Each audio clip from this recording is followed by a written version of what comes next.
สวัสดีท่านผู้ชมที่เคารพสบายดีตอนเช้าท่านผู้ชมยินดีต้อนรับทุกท่านเข้าสู่การนำเสนอข่าวเช้าอรุณใหม่จากห้องข่าวโทรภาพแห่งชาติลาวพวกเราพบกันในมื้อนี้กลางอาทิตย์วันพุธวันที่8กรกฎาคม2026จะพบกันวันนี้มีอนุรักษ์และเอกสารหน้าที่นำเสนอซึ่งก็มีหลายข่าวที่น่าสนใจทั้งข่าวภายในข่าวต่างประเทศและข่าวกีฬาโดยเฉพาะเป็นระยะที่เรากำลังติดตามของประชุมสมัยวิสามัญเทื่อที่1ของสภาแห่งชาติสุดที่10และก็มีข่าวต่างประเทศเนาะข่าวกีฬาข่าวท้องถิ่นก็ยังมีนำเสนอเหมือนเดิมวันนี้พวกเขาจะมาเริ่มที่วาระของการดำเนินของประชุมสมัยวิสามัญเทื่อที่1ของสภาแห่งชาติสุดที่10ซึ่งสมาชิกสภาแห่งชาติได้รับฟังการชี้แจงจากบรรดากระทรวงองค์การที่เกี่ยวข้องต่อแผนพัฒนาเศรษฐกิจสังคมแผนงบประมาณแห่งรัฐและแผนเงินตราติดตามได้จากทีมข่าวพวกเขามีรายงานในวันที่7กรกฎาคม2026เป็นมื้อที่2ของการดำเนินกองประชุมสมัยวิสามัญเทื่อที่1ของสภาแห่งชาติสุดที่10ภายใต้การเป็นประธานของทานางสุนทรสัญญจักรรองประธานสภาแห่งชาติโดยมีบรรดาสมาชิกสภาแห่งชาติได้สืบต่อประกอบคำเห็นเข้าใส่เวียกงานของรัฐบาลการประกอบคำคิดคำเห็นส่วนหลายแม่นสมเสยต่อรัฐบาลในการจัดตั้งปฏิบัติเวียกงาน6เดือนต้นปีที่รัฐบาลสามารถจัดตั้งปฏิบัติได้ตามแผนการที่วางไว้มีบางด้านสามารถลื่นแผนการย้อนทุกแขนงการแต่ส่วนกลางจุดท้องถิ่นได้มีการประสานงานกันสมทบอย่างละเอียดในการแบ่งขันคุ้มครองคักแน่จึงเฮ็ดให้เวียกงานบรรลุผลสำเร็จแต่ก็ได้เสนอให้รัฐบาลเอาใจใส่เวียกงานบางด้านเป็นต้นการคุ้มครองผลิตภัณฑ์ด้านแห่ธาตุการนำใช้เครื่องมือที่ทันสมัยเข้าในการจัดเก็บรายรับเข้างบประมาณเพื่ออัดส่องวางการเก็บรายรับหัวไหลและด้านอื่นๆอีกทั้งหมดนั้นก็เพื่อเฮ็ดให้การจัดตั้งปฏิบัติเวียกงาน6เดือนท้ายปีสามารถบรรลุผลสำเร็จที่วางไว้เป็นต่อกับการสร้างความเข้มแข็งให้แก่การผลิตและผลิตภัณฑ์ภายในทางด้านปริมาณคุณภาพและความสามารถในการแข่งขันทางด้านราคาเพื่อในไซทดแทนการนำเข้าและเป็นสินค้าส่งออกซึ่งมาหลายๆท่านก็ได้มีทัศนะผ่านไปในหลายแง่มุมและในการแก้ไขก็มีหลายกลไกและหลายวิธีการแต่ในนี้ข้าพเจ้าขออนุญาตลงลึกในด้านการส่งเสริมการสมไส้ผลิตภัณฑ์ภายในภายใต้คำขวัญลาวผลิตลาวไส้ลาวได้ลาวเจริญซึ่งได้ยกระดับขึ้นมาจากคำว่าลาวเห็ดลาวไส้ลาวได้ลาวเจริญเพราะว่าคำว่าผลิตมันจะมีความหมายที่กว้างขวางแล้วก็มีลักษณะเศรษฐกิจหลายกว่าอิงใส่จุดพิเศษตัวจริงของประเทศเฮาบรรดาหัวหน่วยธุรกิจส่วนใหญ่ MSME กว่าถึง 99% คันสั้นแสดงให้เห็นว่าความสามารถในการแข่งขันด้านปริมาณคุณภาพและก็ทางด้านราคาก็ยังตามอยู่เมื่อเทียบกับวิสาหกิจขนาดใหญ่หรือว่าของสินค้าต่างประเทศที่ว่าเป็นค่านิยมของคนลาวมาแต่โดนนานต่อกับปัญหานี้ผ่านมาวาระแห่งชาติก็ได้กำหนดชัดเจนว่าจะยู่แห้งขบวนการหันสังคมการบริโภคไปสู่สังคมการผลิตคือแนวใดและใจกลางสำคัญก็แมนหันค่านิยมสมใช้สินค้าภายนอกมาสมใช้สินค้าภายในมีความเป็นเอกภาพต่อกับบทตีราคาการจัดตั้งปฏิบัติแผนพัฒนาเศรษฐกิจสังคม6เดือนและกับแผนการจัดตั้งปฏิบัติ6เดือนท้ายปีซึ่งเห็นว่าระยะผ่านมาอันนี้เนาะการจัดตั้งปฏิบัติแผนของบรรดาจุดซุ้มของรัฐบาลก็คือแขนงการรวมไปทั้งบรรดาแขวงก็เห็นว่าบรรลุตามแผนและก็เกินแผนที่มติสภาหับห้องพร้อมเดียวกันนั้นก็เห็นได้ว่าการพัฒนาการเข้าร่วมของประชาชนอยู่กับท้องถิ่นนั้นเห็นว่ามีความกระตือรือร้นต่อการจะตั้งปฏิบัติแผนดังกล่าวนั้นซึ่งเป็นกระบวนการที่ผลเด่นคือแขวงจำปาสักพวกเราในปัจจุบันนี้ผลเด่นก็หมู่ก็เป็นการซุ้มใส่การก่อสร้างพื้นฐานโครงสร้างเกี่ยวกับการสุกยุการผลิตเป็นสินค้าผ่านมาเนาะพวกเราก็ได้จะตั้งปฏิบัติโดยเฉพาะได้เป็นทั้งมติ04ของกรมการเมืองศูนย์กลางพรรคเกี่ยวกับการสร้างเศรษฐกิจเอกราชเป็นเจ้าตนเองในระยะใหม่หันแขวงพวกเราก็ได้มีการแบ่งสิทธิ์แบ่งความรับผิดชอบให้กันละเอียดแต่การจะตั้งปฏิบัติตัวจริงหันก็เห็นว่ายังมีความยุ่งยากโดยเฉพาะในแม่ด้านงบประมาณนี้เนาะฉะนั้นรัฐบาลควรจะมองว่าเบี้ยงานดังกล่าวเป็นเบี้ยงานที่สำคัญเป็นปัญหาปากท้องของประชาชนต้องได้ซุ้มใส่อย่างแข็งแรงเนาะ ภายหลังบรรดาสมัยสภาแห่งชาติได้ประกอบคำเห็นเพิ่มเติมแล้วบรรดารัฐมนตรีที่เกี่ยวข้องได้ขึ้นชี้แจงเพิ่มเติมต่อเวียกงานของรัฐบาลซึ่งปัญหาที่บรรดาสมาชิกสภาแห่งชาติประกอบคำเห็นนั้นท่านสันติภาพพรหมวิหารรองนายกรัฐมนตรีกระทรวงการเงินได้ชี้แจงเข้าในเวียกงานของรัฐบาลในการจัดตั้งปฏิบัติเวียกงานแผนพัฒนาเศรษฐกิจสังคมและงบประมาณแห่งรัฐ6เดือนต้นปีและทิศทางแผนการ6เดือนท้ายปีการคุ้มครองเก็บและรับงบประมาณโดยการหันเป็นทันสมัยมีความคืบหน้าขอยุ่งยากและปัญหาคงค้างขึ้นใดจะมีมาตรการแนวใดแก้ไขปัญหาดังกล่าวให้สำเร็จตามแผนการขอชี้แจงดังนี้เนาะในระยะก่อนการหันเก็บและรับเป็นทันสมัยเนาะส่วนใหญ่ยังเก็บและรับก็เป็นเงินสดนั่นแหละโดยเฉพาะแม่นอยู่ขันท้องถิ่นไปทางกระทรวงเงินได้ซุ้มใส่การหันเป็นทันสมัยนับแต่ปี2020เป็นต้นมาบวกกับการจะตั้งปฏิบัติแมลงสาบว่าโดยการแก้ไขความยุ่งยากทางด้านเศรษฐกิจการเงินโดยเฉพาะคำสั่งเลขที่18/นย.เลขที่205ฮอดปัจจุบันอัตราส่วนการจัดเก็บและรับผ่านระบบธนาคารเครื่องมือทันสมัยอื่นรวมเอา 95% และเก็บเป็นเงินสดมีเพียงแต่ 5% ของรายรับทั้งหมดอิงตามวิสัยทัศน์ฮอดปี2030ของกระทรวงเงินการปฏิรูปการคุ้มครองการเงินภาครัฐประกอบมี3ระยะฮอดปัจจุบันแม้นอยู่ในระยะต้นของระยะที่3ระยะผ่านมาคะแนนภาษีได้มีการนำใส่หลายโมดูลกระจายจึงได้ยกระดับและหันมานำใส่ระบบภาษีทันสมัยรวมศูนย์ที่เป็นการรวมศูนย์บรรดาโมดูลทั้งหมดให้สามารถแลกเปลี่ยนข้อมูลแบบอิเล็กทรอนิกส์หลีกเลี่ยงการป้อนข้อมูลที่ซ้ำซ้อนช่วยให้ผู้ประกอบการมีความสะดวกในการแจ้งภาษีล่วงหน้าจากนั้นท่านนางบุญคำวรจิตผู้ว่าการธนาคารแห่งสาธารณรัฐประชาธิปไตยประชาชนลาวท่านมาลัยทองกุมสิทธิ์รัฐมนตรีกระทรวงอุตสาหกรรมและการค้าได้สืบต่อขึ้นชี้แจงต่อคำซักถามของบรรดาสมาชิกสภาแห่งชาติต่อกับเวียกงานของรัฐบาลก็คือกระทรวงที่ต้องได้มีการชี้นำเวียกงานในการจัดตั้งปฏิบัติแผนพัฒนาเศรษฐกิจสังคมแผนงบประมาณแห่งรัฐ6เดือนต้นปีและทิศทางแผนการ6เดือนท้ายปี2026ของรัฐบาลเพื่อเฮ็ดให้บรรดาสมาชิกสภาแห่งชาติเข้าใจต่อสาเหตุผลสำเร็จข้อคงค้างในการจัดตั้งปฏิบัติเวียกงานผ่านมาก็คือแผนจัดตั้งปฏิบัติ6เดือนท้ายปี2026เพื่อเป็นทิศทางบทเรียนที่เห็นว่าบางด้านยังจัดตั้งปฏิบัติบ่ทันสำเร็จและนำเอาความคิดเห็นของสมาชิกสภาแห่งชาตินี้ไปปรับปรุงในการจัดตั้งปฏิบัติต่อหน้าเพื่อเฮ็ดให้การจัดตั้งปฏิบัติเวียกงานของรัฐบาลมีผลสำเร็จตามคาดหมายคณะรัฐบาลได้ชี้แจงโตคำสักถามของสมาชิกสภาแห่งชาติเกี่ยวกับการจัดตั้งปฏิบัติแผนพัฒนาเศรษฐกิจสังคมแห่งชาติแผนงบประมาณแห่งรัฐและแผนเงินตรา6เดือนต้นปีและแผนเวียกจุดสุม6เดือนท้ายปี2026ของรัฐบาลบรรดาท่านสมาชิกสภาแห่งชาติได้สืบต่อประกอบคำเห็นเกี่ยวกับการจัดตั้งปฏิบัติแผนพัฒนาเศรษฐกิจสังคมแห่งชาติแผนงบประมาณแห่งรัฐและแผนเงินตรา6เดือนต้นปีพร้อมด้วยแผนเวียกจุดสุ่ม6เดือนท้ายปี2026ของรัฐบาลเข้าในการพัฒนาให้ประเทศเฮามีความหนักแน่นตามทิศประชาชนหังมีประเทศชาติมั่งคั่งเข้มแข็งสังคมมีประชาธิปไตยสามัคคีปรองดองยุติธรรมและศรีวิไลนั้นภาครัฐสาธารณรัฐประชาธิปไตยประชาชนลาวยามใดก็ถือการพัฒนาเศรษฐกิจเป็นใจกลางถือสำคัญการยกสูงชีวิตการเป็นอยู่ของประชาชนให้นับมือนับดีขึ้นเพื่อสามารถนำเอาประเทศเฮาออกสู่สภาพด้อยพัฒนาในปี2026นี้ต่อคำสักถามของบรรดาสมาชิกสภาแห่งชาตินั้นคณะรัฐบาลก็คือกระทรวงที่เกี่ยวข้องโดยเฉพาะแม่นคำชี้แจงของท่านนางบุญคำวรจิตผู้ว่าการธนาคารแห่งสปป.ลาวเกี่ยวกับการแก้ไขเงินเฟ้อและการคุ้มครองราคาสินค้าอื่นในหมวดอัตราเงินเฟ้อ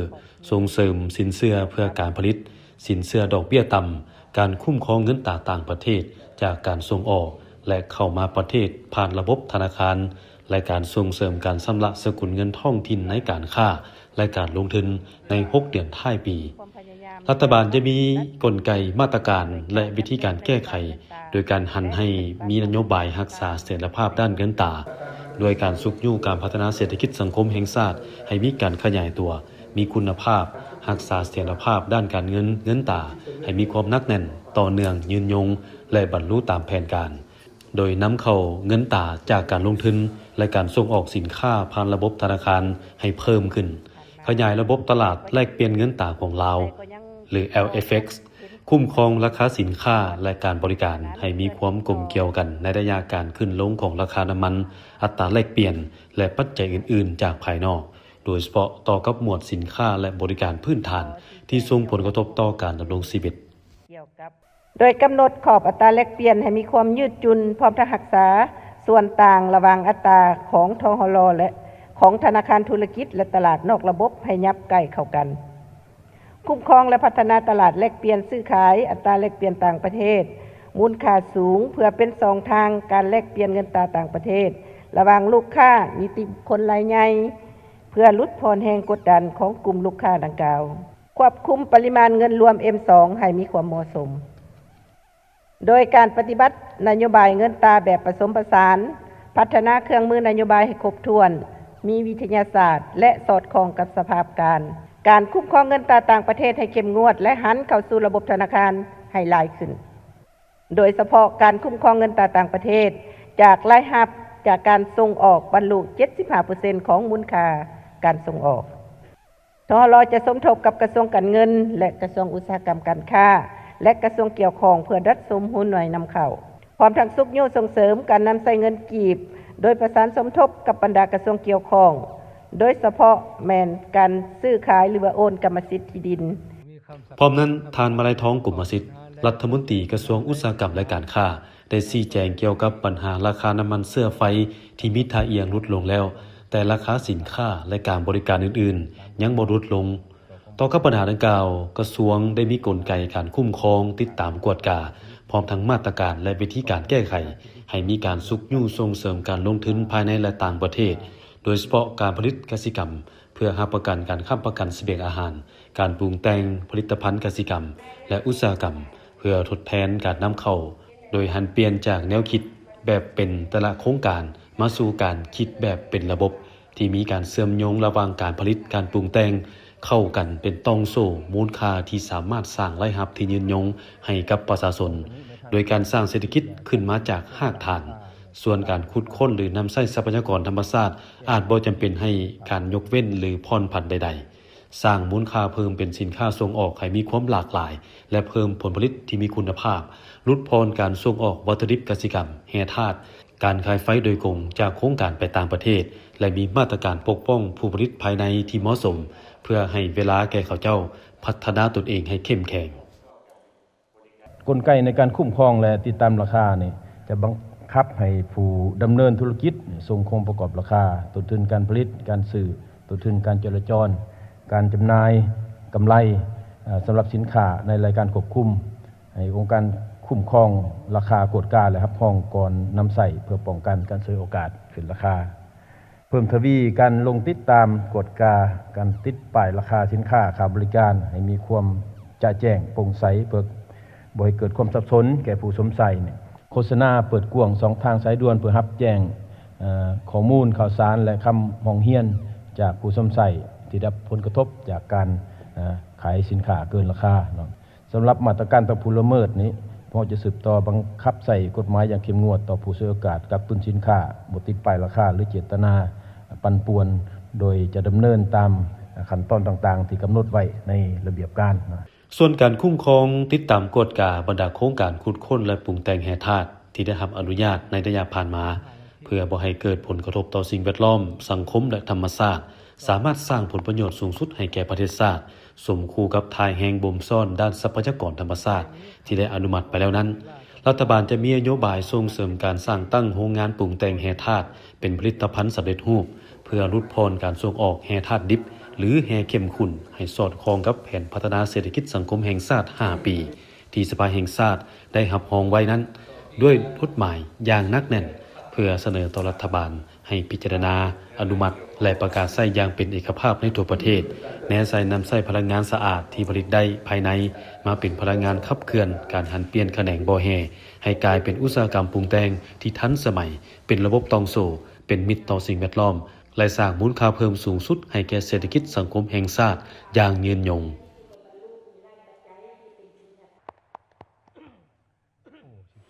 จากปัญหานี้ก็จะเป็นปัญหาที่สำคัญและก็ประชาชนสังคมให้ความสนใจหลาย เจ้า เกี่ยวกับปัญหาราคาสินค้าที่มีการขึ้นลงแบบผันผวนนิดนึง เจ้า ทั้งที่ราคาน้ำมันบางอาทิตย์นี่ลงนะแต่ว่าราคาสินค้านี่บ่ลงสินะ เจ้าอาจจะมีปัจจัยอื่นที่เกี่ยวข้อง โด โด ย ย อ เฉ ธิ พาะ บายให้เข้าใจเกี่ยวกับกลไกของมัน เพ แต่ ราะ ก็ ว่า นี่เป็นสิ่งที่สังคมอยากให้รัฐบาลแก้ไขหรือว่าช่วยจุดนี้ เปิ้นว่าสังคมให้ความสนใจ แม่น แต่ว่าราคาสินค้าบางประเภท บางเทื่ออาจจะนำเข้าในระยะที่ราคาหรือว่าอัตราแลกเปลี่ยนยังสูงอยู่แต่ว่าเวลาน้ำมันลงแล้วสินค้าบางประเภทบ่สามารถลงได้ทันทีต้องได้เบิ่งท่าเอียงหรือว่าแนวโน้มเจ้า เอาไปที่เขามาต่อที่เพื่อเป็นการติดตามและประเมินผลการใกล้เกี่ยมของประชุมเวียกงานสื่อมวลชนทั่วประเทศครั้งที่ 1 ให้ดำเนินไปตามแผนการและบรรลุตามจุดประสงค์และคาดหมาย กองเลขาคณะรับผิดชอบได้จัดของประชุมรายงานความคืบหน้าเพื่อใกล้เกี่ยมในแก่ของประชุมดังกล่าวซึ่งจัดขึ้นในวันที่ 6 กรกฎาคมผ่านมา โดยภายใต้การเป็นประธานของท่านคำพันธ์เปิยวงศ์กรรมการกรมการเมืองศูนย์กลางพรรคคณะเลขาธิการศูนย์กลางพรรคหัวหน้าคณะโฆษณาอบรมศูนย์กลางพรรคโดยการเข้าร่วมของกองเลขาคณะรับผิดชอบกองประชุมเวียกงานสื่อมวลชนทั่วประเทศครั้งที่ 1 ซึ่งในกองประชุมท่านสมสวัสดิ์พงษาหัวหน้ากลุ่มสื่อมวลชนคณะโฆษณาอบรมศูนย์กลางพรรคได้ขึ้นรายงานความคืบหน้าการใกล้เกี่ยมของประชุมเวียกงานสื่อมวลชนทั่วประเทศครั้งที่ 1 เส้นว่าด้านในประกอบมีหางบทสรุปตีราคาการเคลื่อนไหวเวียกงานสื่อมวลชนในระยะที่ผ่านมาและทิศทางแผนการในต่อหน้าทางปฏิของกรมการเมืองศูนย์กลางพรรคมาด้วยการเพิ่มทวีการนำพาของพรรคและการคุ้มครองของรัฐต่อสื่อมวลชนในระยะใหม่บทโอ้ล้มของสหายเลขาธิการใหญ่ประธานประเทศโดยคณะโฆษณาอบรมศูนย์กลางพรรคแม้นได้ห่างและทรงให้ห้องว่าการศูนย์กลางพรรคในการปรับปรุงพร้อมเดียวกันนี้ประดาเอกสารที่จะเสื่อมซึมก่อนมือเปิดของประชุมเวียกงานสื่อก็ประกอบมี3เอกสารเส้นเพิ่มทวีบทบาทการนำพาของพรรคต่อสื่อมวลชนจรรยาบรรณของนักข่าวและนิติกรรมเกี่ยวกับเวียกงานสื่อมวลชนซึ่งทั้ง3เอกสารแม้นสำเร็จและจะพิมพ์เป็นปึ้มแจกจ่ายในมือสัมมนาจำนวน5ห้อยหัวสำหรับเวียกงานโฆษณาและกระบวนการแม้นสำเร็จการผลิตสารคดี2เรื่องการเติบใหญ่ของสื่อมวลชนลาวเพื่อสายในเวลาของประชุมได้ใกล้เกี่ยมวางแสดงผลิตภัณฑ์และรูปภาพการเคลื่อนไหวเวียกงานสื่อมวลชนดำเนินการโฆษณาเกี่ยวกับการจัดของประชุมสื่อมวลชนทั่วประเทศครั้งที่ 1 ผ่านทางโทรภาพแห่งชาติวิทยุกระจายเสียงแห่งชาติและสื่อสิ่งพิมพ์ต่างๆและออกแจ้งการให้แต่ละสื่อและท้องถิ่นได้สำเร็จการแข่งขันกีฬาและศิลปะเพื่อคณะรับต้อนของประชุมและกิจกรรมอื่นๆนอกจากนั้นเวียกงานพิธีการและงบประมาณได้สำเร็จการกำหนดเป้าหมายผู้ที่เข้าร่วมของประชุมได้ใกล้เคียงแผนงบประมาณรับใช้ให้แก่ของประชุมซึ่งของประชุมแม่นกำหนดเอาหอประชุมแห่งชาติ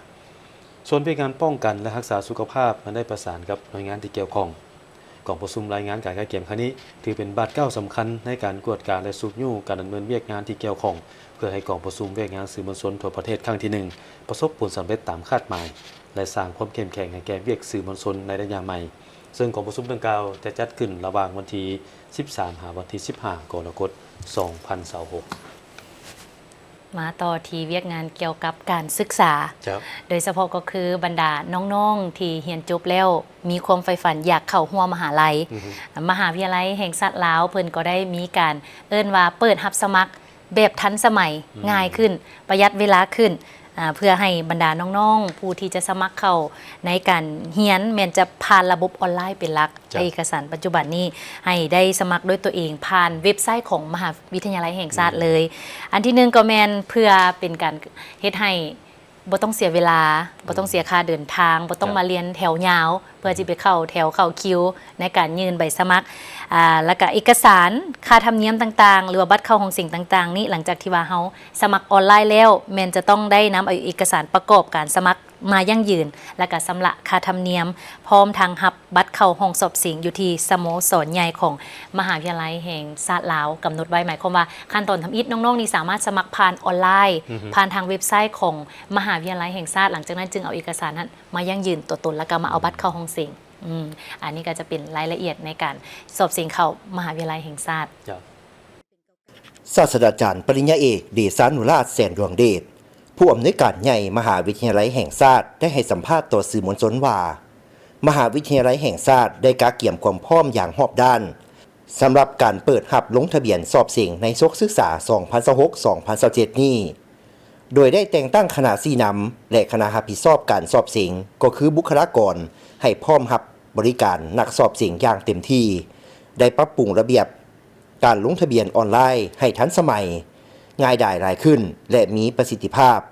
ได้จัดสถานที่ให้บริการด้านข้อมูลข่าวสารและการซี้น้ำต่างๆเพื่ออำนวยความสะดวกให้นักเรียนและผู้ปกครองในวันที่6 กรกฎาคมนี้เป็นมื้อเริ่มต้นเปิดระบบออนไลน์ให้ผู้สมัครเข้าสมัครลงทะเบียนสอบเสียงผ่านทางออนไลน์และในวันที่13 กรกฎาคมนี้จะได้เปิดศูนย์รับลงทะเบียนให้ผู้สมัครมารับเอาบัตรเข้าห้องสอบเสียงได้อยู่ที่สโมสรใหญ่มหาวิทยาลัยแห่งชาติในวันที่5 สิงหาคมนี้จะได้ปิดระบบการลงทะเบียนผ่านทางออนไลน์และในวันที่8 สิงหาคมจะเป็นมื้อจะตั้งการสอบเสียงภายหลังสอบเสียงก็จะเร่งรัดการกดให้ไวขึ้นกว่าปีผ่านมาก็คือวันที่24 สิงหาคมจะประกาศผลและวันลงทะเบียนอีกวันลงทะเบียนเข้าเรียนวันที่31 สิงหาคม 2026สำหรับผู้ที่สนใจก็สามารถสอบถามข้อมูลในหลากหลายช่องทางมีเบอร์โทร WhatsApp Facebook หรือเบอร์โทรสำนักงานวิชาการ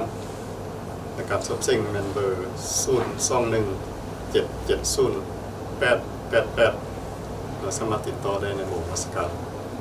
ส่วน WhatsApp ใน LINE ก็สามารถสอบถามได้ในเบอร์ 020-55-559-858 สำหรับ Facebook ก็สามารถส่งข้อความถามได้ที่ Facebookแฟนเพจส่วนประสานงานและหับนักศึกษามหาวิทยาลัย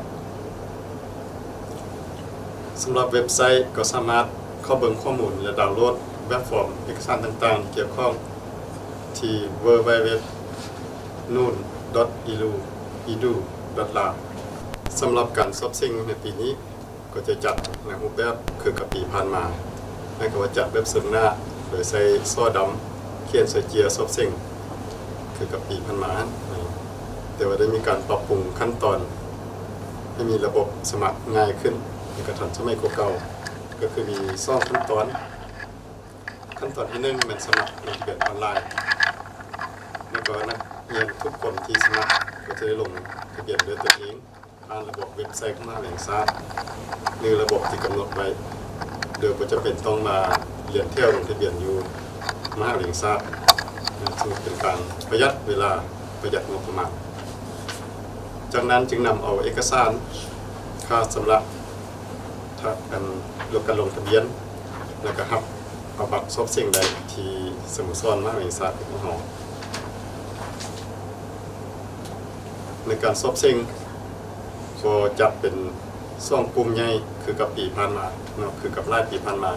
มีกลุ่ม A และกลุ่ม B กลุ่ม A เป็นกลุ่มวิทยาศาสตร์และเทคโนโลยีหรือเรียกว่า STEM และกลุ่มที่2เป็นกลุ่มสังคมศาสตร์และมนุษยศาสตร์หรือว่า Non-STEM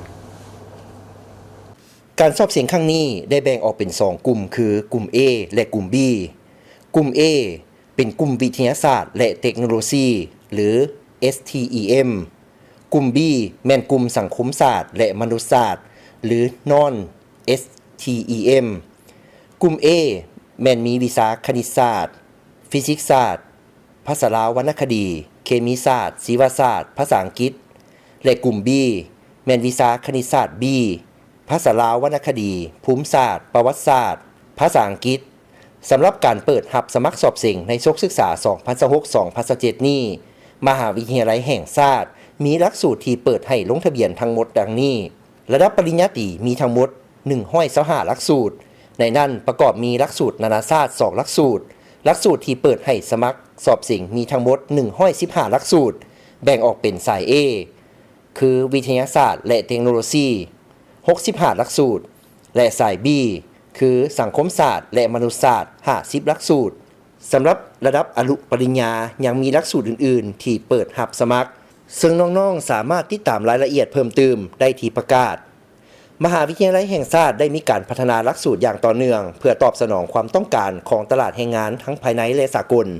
ซึ่งปัจจุบันมีถึง260กว่าหลักสูตรในนั้นเป็นหลักสูตรปริญญาตรี125หลักสูตร แต่เปิดให้สอบเสียง115หลักสูตร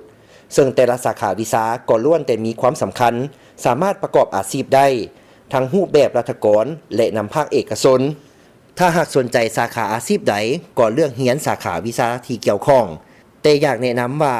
บางเทื่อเลือกสิ่งในสาขาวิชาที่สังคมแข่งขันกันเข้าเรียนก็มีความเสี่ยงเพราะมีการแข่งขันสูงเพราะปีผ่านมาบางวิชาเช่นภาษาจีนสมัครถึง 1,000 กว่าคนแต่มหาวิทยาลัยแห่งชาติสามารถรับได้เพียงแต่100 กว่าคนฉะนั้นผู้สมัครต้องได้พิจารณาให้ถี่ถ้วนบ่ควรแล่นตามกระแสสังคมเกินไปยิ่งแข่งขันหลายก็ยิ่งเสี่ยงหลายเท่านั้นนับทั้งการแข่งขันเสี่ยงเข้าและการแข่งขันประกอบอาชีพสำหรับวิชาที่หาก็ได้รับอนุมัติและจะเปิดในศกศึกษานี้คือคณะวิทยาศาสตร์ธรรมศาสตร์มี2หลักสูตรคือคณิตศาสตร์และคอมพิวเตอร์สำหรับธุรกิจและคณิตศาสตร์สำหรับการเงินและการประกันภัยระดับปริญญาตรีคณะวิชาเกษตรศาสตร์มี2หลักสูตรคือเทคโนโลยีการผลิตงัวนมและการจัดการที่ดินกสิกรรมแบบยืนยงระดับปริญญาตรีและคณะวิชาอักษรศาสตร์มี1หลักสูตรคือภาษาจีนสำหรับท่องเที่ยวระดับปริญญาตรีพร้อมเดียวกันมหาวิทยาลัยแห่งชาติก็ได้โจ๊ะบางหลักสูตรที่บ่มีผู้สมัครเข้าเรียนจำนวน21หลักสูตรคือหลักสูตรปริญญาตรี5หลักสูตรหลักสูตรต่อเนื่องปริญญาตรี11หลักสูตรและหลักสูตรอนุปริญญา5หลักสูตรสำหรับแผนความสามารถรับนักศึกษาใหม่เข้าเรียนในทุกๆหลักสูตรปริญญาตรีของมหาวิทยาลัยแห่งชาติในศกศึกษา 2026-2027 แม่น 5,570 คนสำหรับวันเวลาการจัดการสอบเสียงวันที่ 8 สิงหาคม 2026 นี้และจะประกาศผลให้ไว้ขึ้นกว่าปีผ่านมาเนใส่วันที่ 24 สิงหาคม 2026 และจะเปิดรับลงทะเบียนวันที่ 31 สิงหาคม 2026 เป็นต้นไปท่านผู้ชมในท้ายอาทิตย์ที่ผ่านมาบริษัทลาวโทรคมนาคมมหาชนและองค์การ People in Need ประจำลาวได้ร่วมกันลงนามในสัญญาการร่วมมือว่าด้วยการนำใส่ระบบแจ้งเตือนภัยล่วงหน้าสำหรับทุกคนในสปป.ลาวผ่านทางข้อความสั่นและข้อความเสียงภายใต้โครงการพันขยายระบบเครือข่ายตารางการแจ้งเตือนภัยล่วงหน้าอยู่ลาวสร้างความเข้มแข็งในการรับมือต่อภัยน้ำท่วมในเขตลุ่มแม่น้ำคองร่วมลงนามในสัญญาโดยทานอรุณเดชบานจิตรองผู้อำนวยการใหญ่บริษัทลาวโทรคมนาคมมหาชนและทานโทมัสดุยรานาหัวหน้าแผนงานขององค์การ People in Need PIN ประจำสาธารณรัฐประชาธิปไตยประชาชนลาวให้เกียรติเข้าร่วมเป็นสักขีพยานของทานพวงประเสริฐแก้วสุวรรณหัวหน้าองค์การกระทรวงเทคโนโลยีและการสื่อสารท่านวิรศักดิ์จุนดาราหัวหน้ากรมอุตุนิยมและอุทกศาสตร์กระทรวงเกษตรกรรมและสิ่งแวดล้อมท่านสุพลจันทวิสัยผู้อำนวยการใหญ่บริษัทลาวโทรคมนาคมมหาชนท่านบิยอนชานหัวหน้าฝ่ายการเปลี่ยนแปลงดินฟ้าอากาศและการคุ้มครองทรัพยากรธรรมชาติจากองค์การสวิสเพื่อการพัฒนาและการร่วมมือประเทศสวิตเซอร์แลนด์และชานกอร์แมนจูเลียนหัวหน้าสมาคม GSMA ของภาคพื้นอาซีแปซิฟิกพร้อมด้วยภาคส่วนเกี่ยวข้องของทั้งสองฝ่ายเข้าร่วมจุดประสงค์ของการร่วมมือในครั้งนี้แม้นได้เน้นให้เห็นถึงความสำคัญของการร่วมมือทางภาครัฐองค์การจัดตั้งสากลและภาคเอกชนในการส่งเสริมความรับรู้และความพร้อมในการรับมือภัยพิบัติได้ทันเวลาและการขยายการเผยแพร่ข้อมูลเตือนภัยล่วงหน้าในสาธารณรัฐประชาธิปไตยประชาชนลาวเพื่อช่วยให้ชุมชนที่อาศัยอยู่ลุ่มแม่น้ำมีการกะเกียมและปรับตัวเข้ากับการเปลี่ยนแปลงของสภาพดินฟ้าอากาศโดยเฉพาะแม่นปัญหาอุทกภัยน้ำท่วมที่ได้ส่งผลกระทบโดยตรงต่อชุมชนการดำรงชีวิตและพื้นฐานโครงสร้างในขอบเขตทั่วประเทศโดยการส่งสัญญาณแจ้งเตือนภัยให้มีการเตรียมพร้อมในการยกย้ายก่อนที่ภัยพิบัติจะเกิดขึ้นโดยผ่านนวัตกรรมเทคโนโลยีดิจิทัลที่ทันสมัยการพัฒนาขีดความสามารถและการร่วมมือกับหลายภาคส่วนที่เกี่ยวข้องรวมทั้งกรมอุตุนิยมและอุทกศาสตร์ภายใต้กระทรวงเกษตรกรรมและสิ่งแวดล้อมและการสนับสนุนทุนจากบรรดาคู่ร่วมงานเพื่อการพัฒนา SDC GSMA และ FCDO โครงการนี้จะช่วยประกอบส่วนในการลดพรการสูญเสียชีวิตและทรัพย์สินที่เกิดขึ้นจากภัยน้ำท่วมดังนั้นองค์การ People in Need PIN ประจำสาธารณรัฐประชาธิปไตยประชาชนลาวร่วมกับบริษัทลาวโทรคมมหาชนจึงได้มีการจัดตั้งปฏิบัตินำใช้ระบบแจ้งเตือนภัยล่วงหน้าสำหรับทุกคนในสาธารณรัฐประชาธิปไตยประชาชนลาวโดยผ่านช่องทางข้อความสั้นและข้อความเสียงซึ่งจะช่วยเพิ่มความเข้มแข็งให้แก่การกระจายข้อมูลแจ้งเตือนภัยระดับชาติไปยังชุมชนที่มีความเสี่ยงมีความว่องไวเชื่อถือได้และเข้าถึงได้ง่ายขึ้นการร่วมมือในครั้งนี้จึงเป็นขีดหมายอันสำคัญในการขยายระบบแจ้งเตือนภัยล่วงหน้าที่นอนอยู่ในบรรดาพื้นที่9แขวงรวมมี33ตัวเมืองเป้าหมายที่มีความเสี่ยงสูงโรงเรียนอนุบาลประถมและมัธยมสมบูรณ์สายฝนเพิ่นได้จัดพิธีสรุปรายงานผลงานการเคลื่อนไหวและผลสำเร็จอันโดดเด่นในตลอดระยะศุกร์เรียน 2025-2026 และวางที่ทางแผนการต้นหน้าก็คือศุกร์เรียน 2026-2027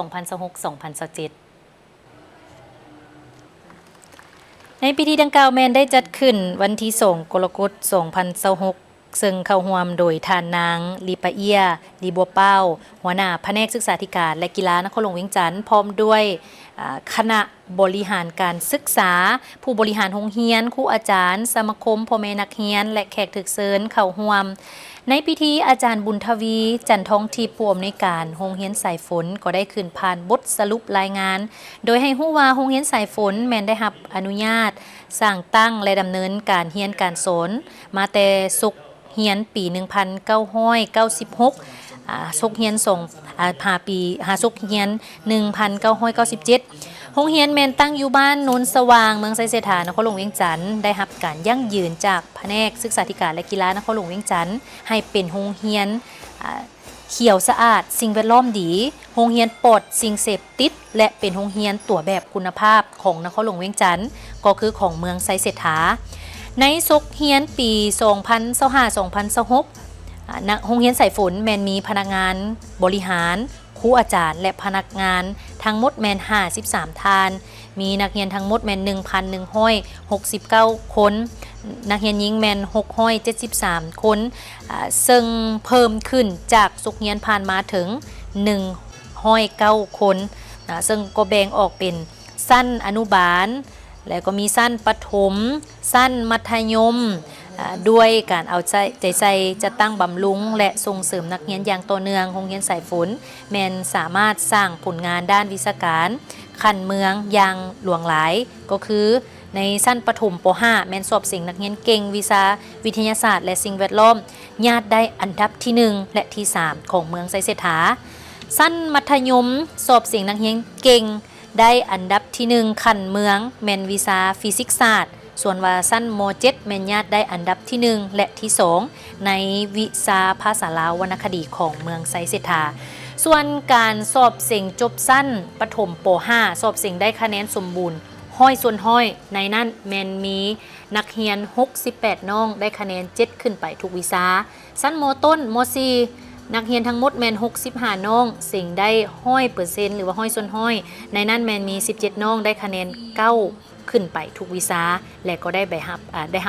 ใบประกาศแดงสำหรับสั้นม .7 ม.ปลายปัจจุบันแมนยังอยู่ในขบวนการของการกวดบทขั้นของคันเทิงและก็รอท่าการประกาศอย่างเป็นทางการส่วนทิศทางแผนการในตัวหน้าศุกร์เฮียน 2026-2027 โรงเรียนสายฝนแมนได้วางแผนการในตัวหน้า12ข้อสำคัญและก็สืบต่อในการบำรุงนักเรียนอ่อนและส่งเสริมนักเรียนเก่งปรับปรุงห้องทดลองให้มีเครื่องมือที่ทันสมัยและเพียงพอสืบต่อในการให้ทุนเรียนฟรีและลดค่าเรียนหรือว่าลดส่วนมีส่วนลดเกี่ยวกับค่าเรียนการรักษาความสะอาดและสิ่งแวดล้อมรวมถึงการพัฒนาแอปพลิเคชันถึงมือถือเพื่อให้ผู้ปกครองนี่สามารถติดตามข้อมูลและการเคลื่อนไหวของนักเรียนผ่านระบบออนไลน์ได้อย่างทันการเราก็นำใส่เทคโนโลยีที่ทันสมัยสวยในการพัฒนาการศึกษาแล้วก็ติดตามลูกหลานเขานำเจ้าพอสิได้อยู่ในหัวโรงเรียนโบหรือว่าผู้ปกครองมีความเป็นห่วงเป็นใยลูกหลานนี่ก็สามารถเบิ่งผ่านทางมือถือได้เจ้าวันนี้มาต่อที่เรื่องของสื่อมวลชนตื่มเจ้าก็ถึงอาจารย์สังขารจุมคำพันธ์หรือว่าท่านสังขารจุมคำพันธ์หลายท่านก็สิคือแล้วเนาะว่าเพิ่นก็มีชื่อเสียงเป็นนักจัดรายการเป็นโฆษกบอกในวิทยุแห่งชาตินะอนุรักษ์เองก็เป็นผู้นึงที่ติดตามเสียงของเพิ่นมาผ่านทางวิทยุ จะบ่เคยเห็นหน้าเพิ่นมาก่อนฟังแต่เสียงของเพิ่น เพิ่นก็เป็นอาจารย์ของพวกเขา เจ้า งานสื่อมวลชนเช่นเดียวกันเนาะไปเป็นวิทยากรสอนยานเวียกสื่อให้หลายๆแขวงในทั่วประเทศมื้อนี้พวกเขาได้สัมภาษณ์เพิ่น เจ้า เพิ่นก็ให้ทัศนะเกี่ยวกับเรื่องของเวียกงานสื่อมวลชนครั้งนี้แหละในโอกาสที่พวกเขาใกล้เกี่ยมใส่กองประชุมเวียกงานสื่อมวลชนทั่วประเทศครั้งที่ 1อาจารย์สังขารจุมคพันธ์ก็เป็นอดีตห้องผู้อำนวยการที่อยู่กระจายเสียงแห่งชาติลาวได้ให้เกียรติสัมภาษณ์กับทีมงานของพวกเขาเกี่ยวกับเรื่องของสื่อมวลชนในอดีตปัจจุบันและทิศทางในอนาคต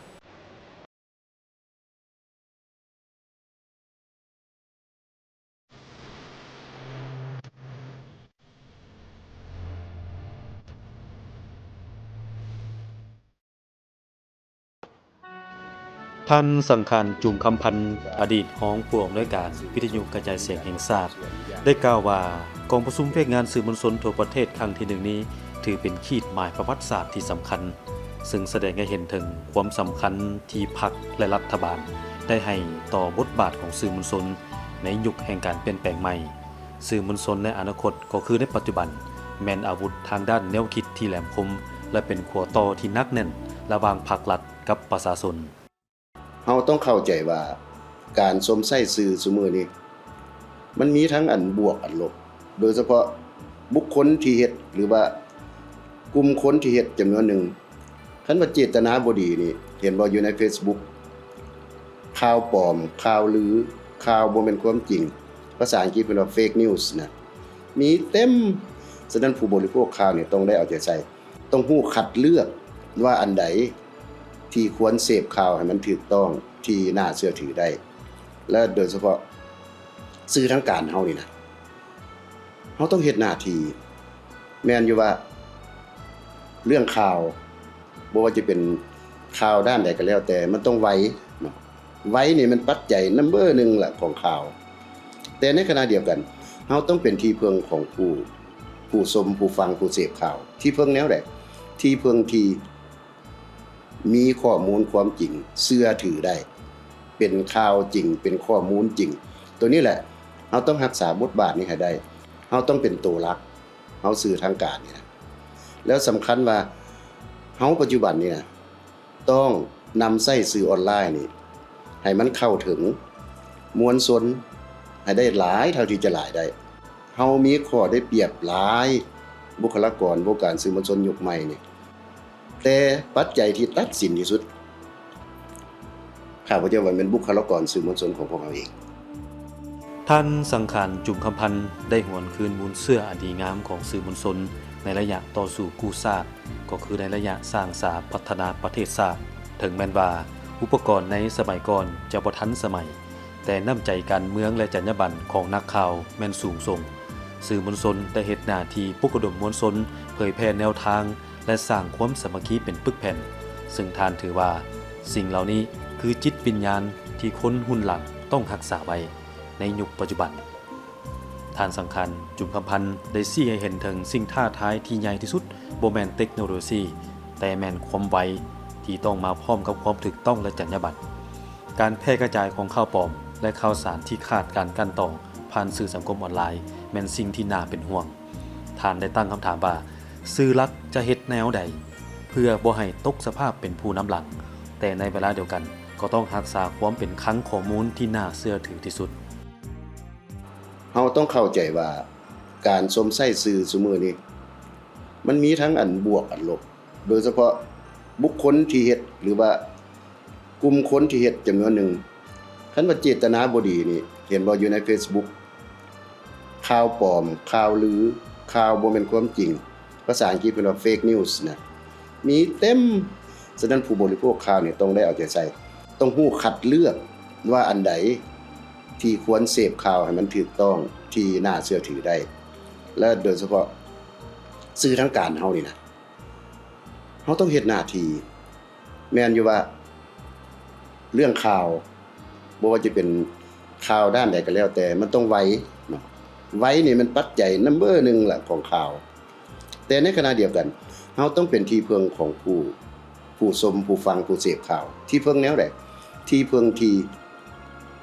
มีข้อมูลความจริงเชื่อถือได้เป็นข่าวจริงเป็นข้อมูลจริงตัวนี้แหละเราต้องรักษาบทบาทนี้ให้ได้ เฮาต้องเป็นตัวหลักเฮาสื่อทางการเนี่ยแล้วสำคัญว่าเฮาปัจจุบันเนี่ยต้องนำใช้สื่อออนไลน์นี่ให้มันเข้าถึงมวลชนให้ได้หลายเท่าที่จะหลายได้เฮามีข้อได้เปรียบหลายบุคลากรวงการสื่อมวลชนยุคใหม่นี่แต่ปัจจัยที่ตัดสินที่สุดข้าพเจ้าว่าเป็นบุคลากรสื่อมวลชนของพวกเราเองเพื่อรับมือกับสิ่งท้าทายเหล่านี้ท่านสังขารจุงคำพันธ์ได้เสนอยุทธศาสตร์การปรับตัว3ข้อคือ 1. ปรับ mindset และทักษะให้นักข่าวรุ่นใหม่เป็น multi skill journalist 2. หันเปลี่ยนสู่ระบบดิจิตอลโดยนำเอาเนื้อหาไปหาผู้ชมในทุกช่องทางออนไลน์และ 3. เน้นคุณภาพและเนื้อหาที่ลึกซึ้งที่สื่อสังคมออนไลน์ทั่วไปบ่สามารถเฮ็ดได้นอกนี้ท่านยังได้กล่าวถึงบทบาทสำคัญของสื่อภาษาต่างประเทศของลาวเช่นว่าเวียงจันทน์ไทย KPL วิทยุโทรภาพภาคภาษาต่างประเทศว่าเป็นไปหน้าและเป็นปองเยี่ยมที่อนุญาตให้โลกเบิ่งเห็นสปป.ลาวในความเป็นจริงสื่อเหล่านี้มีบทบาทยุทธศาสตร์ในการอธิบายแนวทางต่างประเทศของภาครัฐปกป้องภาพลักษณ์ของประเทศชาติและสร้างความเชื่อมั่นให้แก่สากลความคิดของข้าพเจ้านี่ผ่านมาเฮ็ดได้ดีแล้วแต่ต่อไปนี่ภาษาต่างประเทศเฮาควรเน้นไปจุดใดเฮาบ่จำเป็นต้องไปเน้นแลนนํข่าวต่างประเทศเพราะว่าเฮาเป็นประเทศน้อยวงการข่าวเฮามันก็น้อยอยู่แล้วเรื่องความไวบ่ทันนั่นสำนักข่าวใหญ่ๆของโลกเฮาควรมาเน้นตัวโฆษณาลาวต่อต่างประเทศนี่หลายกว่าโฆษณาตัวใดโฆษณาเรื่องแนวทางนโยบายที่ถูกต้องของพรรคของรัฐบาลนี้โฆษณาการพัฒนาเศรษฐกิจสังคมของเฮานี้ผลสำเร็จหันแล้วก็โฆษณาว่าลาวมีหยังดีแด่ที่นักธุรกิจต่างประเทศอยากเข้ามาลงทุนเห็นบ่แล้วก็โฆษณาวัฒนธรรมฮีตของประเพณีอันดีงามของลาวเฮานี่ของแต่ละท้องถิ่นของแต่ละเผ่านี่ให้ทั่วโลกได้ฮู้อันนี้ก็เป็นเสน่ห์อันหนึ่งแล้วยุคนี้การท่องเที่ยวแห่งเป็นรายรับต้นต่อในแถวหน้าของประเทศเฮาฉันโฆษณาเรื่องแหล่งท่องเที่ยวการท่องเที่ยวเสน่ห์ของเมืองลาวนี่ให้มันหลายต่อต่างประเทศตัวนี้ข้าพเจ้าว่าต้องเฮ็ดให้มันหลายขึ้นแล้วก็เฮ็ดให้มันมีหลายรูปหลายแบบเฮ็ดให้มันถูกใจคนต่างประเทศว่าซั่นซะเพราะว่าจิตศาสตร์ของคนลาวกับคนต่างประเทศบ่คือกันแต่ภาษาต่างประเทศของเฮาเฮ็ดเพื่อต่างประเทศต้องฮู้ความมักของคนต่างประเทศว่าเขาเจ้ามักเฮาเสนอในรูปแบบใดตัวนี้สำคัญข้าพเจ้าท่านสังขารจุงคำพันธ์ได้กล่าวตื่นว่าต้องเพิ่มทวีบทบาทนี้โดยเฉพาะในโอกาสที่ลาวเป็นประธานอาเซียนหรือต้อนรับการท่องเที่ยวสื่อภาษาต่างประเทศต้องผลิตเนื้อหาที่ตอบโจทย์และเข้าใจง่ายสำหรับชาวต่างประเทศส่วนทิศทางการพัฒนาแม้นต้องสร้างทรัพยากรมนุษย์ที่มีความรู้ลึกซึ้งเกี่ยวกับลาวและเพิ่มการร่วมมือแลกเปลี่ยนข่าวสารกับสำนักข่าวต่างประเทศสรุปแล้วเวียกงานสื่อมวลชนบ่ว่าจะยุคใดภาษาใดก็คือสนามรบทางด้านการเมืองแนวคิดท่านได้ฝากฝังถึงนักข่าวรุ่นใหม่ว่าอย่าย่านการเปลี่ยนแปลงเพราะเทคโนโลยีเปลี่ยนได้แต่จรรยาบรรณและจิตวิญญาณหับใส่ชาติของพวกเขาต้องนักแน่นคือเก่า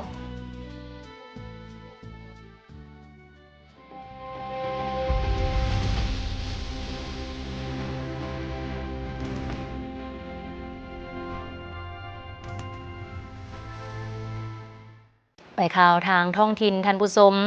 คณะกรรมการส่งเสริมและคุ้มครองการลงทุนได้จัดกองประชุมแผนงานกะเกียมไข่กองประชุมส่งเสริมการค้าการลงทุนอยู่ที่แขวงเซกองท่านบุญทวีนครศิษย์รองประธานคณะกรรมการปกครองแขวงเซกอง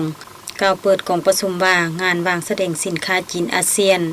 เป็นเวทีการค้าและการลงทุนระดับสากลที่มีความสำคัญยิ่งระหว่างสาธารณรัฐประชาชนจีนกับบรรดาประเทศสมาชิกอาเซียนและบ่เพียงแต่เป็นโอกาสในการนำเอาผลิตภัณฑ์ที่โดดเด่นเป็นเอกลักษณ์และมีท่าแห่งไปวางแสดงสู่สายตาชาวโลกเท่านั้นแต่ยังเป็นประตูสู่การสร้างเครือข่ายทางธุรกิจการจับคู่การค้าและการดึงดูดการลงทุนจากต่างประเทศเข้ามาพัฒนาเศรษฐกิจสังคมของพวกเราอีกด้วยเพื่อเฮ็ดให้การเข้าร่วมงานในปีนี้ให้มีผลสำเร็จอย่างจบงามและประสิทธิผลสูงกองประชุมปรึกษาหารือในมื้อนี้ จึงมีความสำคัญเป็นอย่างยิ่งซึ่งพวกเราจะได้ร่วมกันทบทวนวางแผนและปรึกษาหารือในหลายประเด็นสำคัญเป็นต้นแม่นการคัดเลือกผลิตภัณฑ์และบริการที่มีท่าแหงมีคุณภาพสูงและสะท้อนถึงเอกลักษณ์อันโดดเด่นของพวกเราเพื่อดึงดูดความสนใจจากผู้บริโภคและนักลงทุนต่างประเทศการเตรียมความพร้อมด้านข้อมูลข่าวสารสื่อประชาสัมพันธ์และบุคลากรที่มีความเป็นมืออาชีพสามารถเจรจาธุรกิจได้อย่างมีประสิทธิภาพการประสานงานและร่วมมือกันอย่างกลมเกลียวระหว่างภาครัฐและเอกชนเพื่อแก้ไขข้อคงค้างและอำนวยความสะดวกในทุกๆขั้นตอนฉะนั้นเรียกร้องมายังผู้เข้าร่วมแลกเปลี่ยนความคิดเห็นและสอกหาแนวทางร่วมกันเพื่อเตรียมความพร้อมให้การเข้าร่วมงานวางแสดงสินค้าจีนอาเซียนในปีนี้ได้รับมากผลอันยิ่งใหญ่กว่าปีที่ผ่านๆมาสำหรับแขวงซี่ของพวกเฮาแม่นนอนใน5แขวงทั่วประเทศที่ถูกคัดเลือกเป็นตัวแทนเมืองเสน่ห์ของสาธารณรัฐประชาธิปไตยประชาชนลาวเข้าในการโฆษณาท่าแห่งบ่มซ้อนด้านต่างๆเพื่อดึงดูดการค้าการลงทุนการท่องเที่ยวและการเผยแพร่วัฒนธรรมที่เป็นเอกลักษณ์ของแขวงก็คือประชาชนลาวบรรดาเผ่าสู่เวทีสากลได้มีพิธีมอบรับโครงการก่อสร้างห้องการกสิกรรมและสิ่งแวดล้อมหลังใหม่เมืองสารวันแขวงสารวันโครงการก่อสร้างห้องการกสิกรรมและสิ่งแวดล้อมเมืองสารวันหลังใหม่นี้แม่นสำเร็จห้อยส่วนห้อยซึ่งภายหลังได้เริ่มลงมือก่อสร้างในเดือนมิถุนายน2025เป็นอาคารสันเดียวกว้าง15เมตรยาว20เมตรประกอบด้วย9ห้องคือห้องหัวหน้าห้องการ1ห้องห้องประชุม1ห้องห้องวิชาการเฮ็ดเวียก1ห้องห้องเก็บสำนวนตอนดิน1ห้องปองบริการ1ห้องห้องโถง1ห้องห้องขาออกขาเข้า1ห้องห้องน้ำ2ห้องรวมมูลค่าการก่อสร้าง 94,900 กว่าดอลลาร์สหรัฐโดยแม่นทุนกู้ยืมจากธนาคารโลกภายใต้โครงการสร้างความเข้มแข็งเวียกงานขึ้นทะเบียนออกใบตาดินอย่างเป็นระบบซึ่งแม่นกรมคุ้มครองและพัฒนาที่ดินกระทรวงกสิกรรมและสิ่งแวดล้อมเป็นเจ้าของโครงการและบริษัทอนุสักษ์ก่อสร้างเคหสถานจำกัดผู้เดียวเป็นผู้รับเหมาก่อสร้างเพื่อยกระดับพื้นฐานโครงล่างให้มีความทันสมัยสามารถรับห้องและอำนวยความสะดวกให้แก่ประชาชนที่มาใช้บริการขึ้นทะเบียนออกใบตาดินภายในเมืองสารวันให้มีความสะดวกว่องไว